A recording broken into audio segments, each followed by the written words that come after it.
না দিচ্ছেন তো আপনি? তাহলে এই কাগজ না দেওয়া পর্যন্ত আপনি আরেক জায়গায় কেমনে বিয়ে বসলেন? কিন্তু আপনার 3 মাস 10 দিন না যাইতে তো আপনি বিয়ে বসতে পারবেন না। আপনি কেমনে, এটা তো আইনে নাই। আপনি 3 মাস 10 দিন ওয়েটিং করতে হবে একজন থেকে ডিভোর্স দিয়ে। তো আপনি তো বিয়ে করছেন আরেক জায়গায়, সেটা কিভাবে করলেন? কিন্তু সেটা তো বিয়ে হয়নি আপনার। এটা কোন কাজে?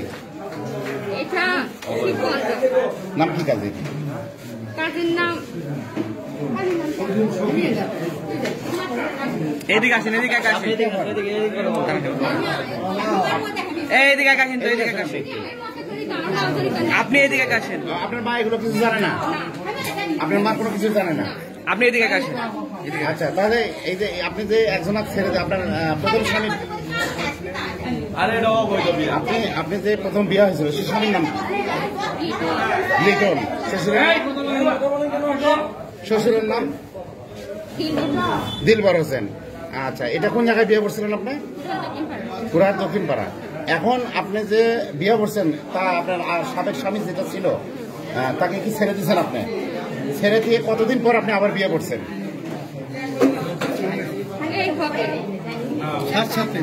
সাথে সাথে বিয়ে করছেন আপনি? আচ্ছা, সাথে সাথে বিয়ে করছেন। সে কিন্তু কাগজ আপনার স্বামী কিন্তু এখনো পায়নি। সে তুলনায় কি আইনত আপনি ওই আগের স্বামীর বউ আছেন না এখনকার স্বামীর বউ আছেন?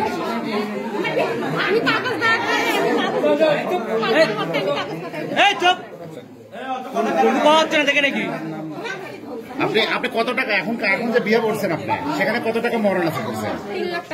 3 লাখ টাকা মহারণা করছেন। আচ্ছা, কোন কাজী এটা? কোন কাজী এটা? আলো ক্লিনিক আছে, আলো ক্লিনিকের ম্যানেজার। আলো ক্লিনিকের ম্যানেজার শিবগঞ্জ আলো ক্লিনিকের ম্যানেজার। তিনি বিয়ে করে দিছে?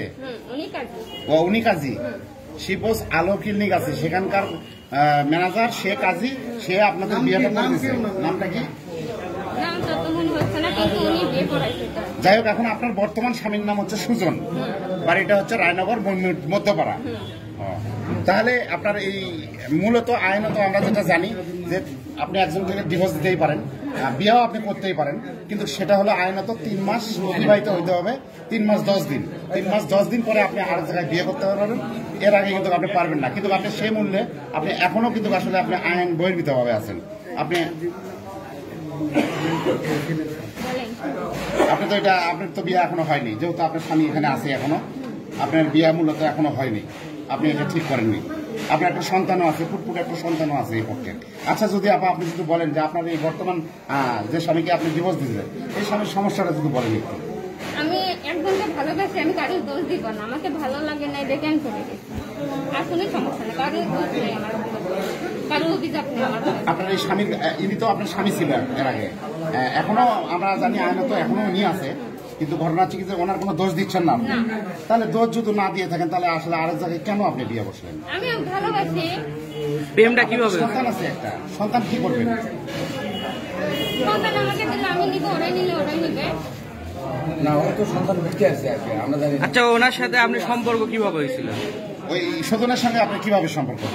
অনেক দিনের সম্পর্ক ছিল, প্রায় 1-1.5 বছর। কিভাবে হয়েছিল সেটা সম্পর্ক?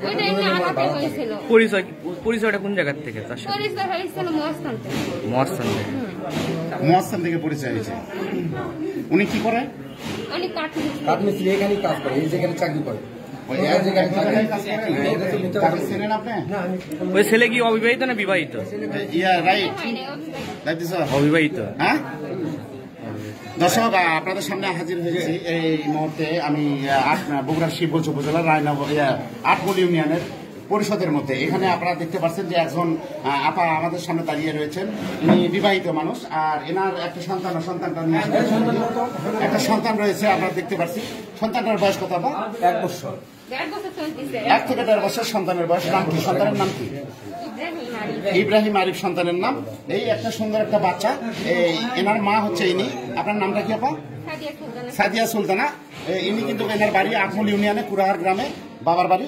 ইনি বিয়ে করছে মূলত আসলে আর এই স্বামী রাখছে, স্বামীর নাম কি, বর্তমান স্বামীর নাম কি? লিটন। এই মোহাম্মদ লিটন, ওনার সাথে প্রথম বিয়ে হয়। বিয়ে হওয়ার পরে কিন্তু কিছুদিন মানে এই বাচ্চা হওয়া পর্যন্ত ঘর সংসার করছে এই যাবতে। এখন উনি আইনত ওনাকে ডিভোর্স দিয়ে আরেক জায়গায় বিয়ে করতে পারে, এটা আমরা জানি। কিন্তু ওনাকে 3 মাস না যায় উনি এখনো কোনো কাগজ ওনার হাতে পায়নি। ইনি কিন্তু আপা কিন্তু আরেক জায়গায় অলরেডি বিয়ে করছে। সেই স্বামীর নাম হচ্ছে সুজন, বাড়ি হচ্ছে রায়নগর ইউনিয়ন, শিবগঞ্জ থানার মধ্যেই। আপনাদেরকে যদি আমি একটু বলি, আর আপা বলছে, আমার আপাকে আমি জিজ্ঞেস করছি যে আপনার সাবেক স্বামীর আসলে সমস্যাটা কি।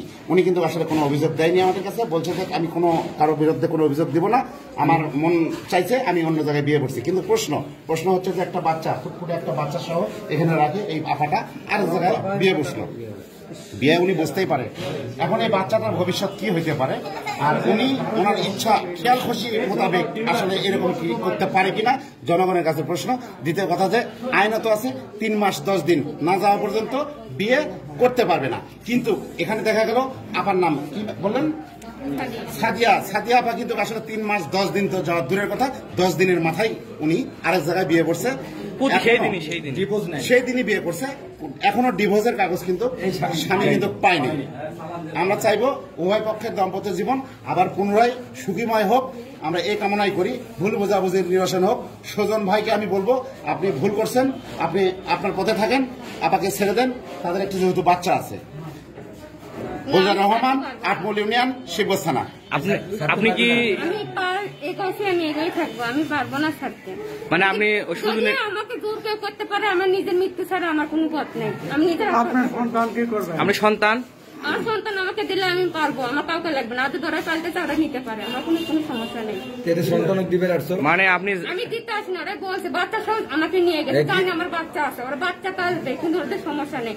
যদি আপনারা বলেন যে আমি বাচ্চা আমরা দিতে দিব না, আমরা নিব, তাহলে নিতে পারেন, আমার কোনো জোর না। ওরা বাচ্চা তো নিবে না, না নিলে আমি নিব, আমার কোনো জোর না। আমি বাচ্চাকে আমি মানুষ করতে পারবো, কাউকে লাগবে না। আর কেউ তো বাচ্চা চায়নি আপনার কাছ থেকে। হ্যাঁ আমাকে বলছে, কে নাম কি তার? সবাই বলছে। কে নাম?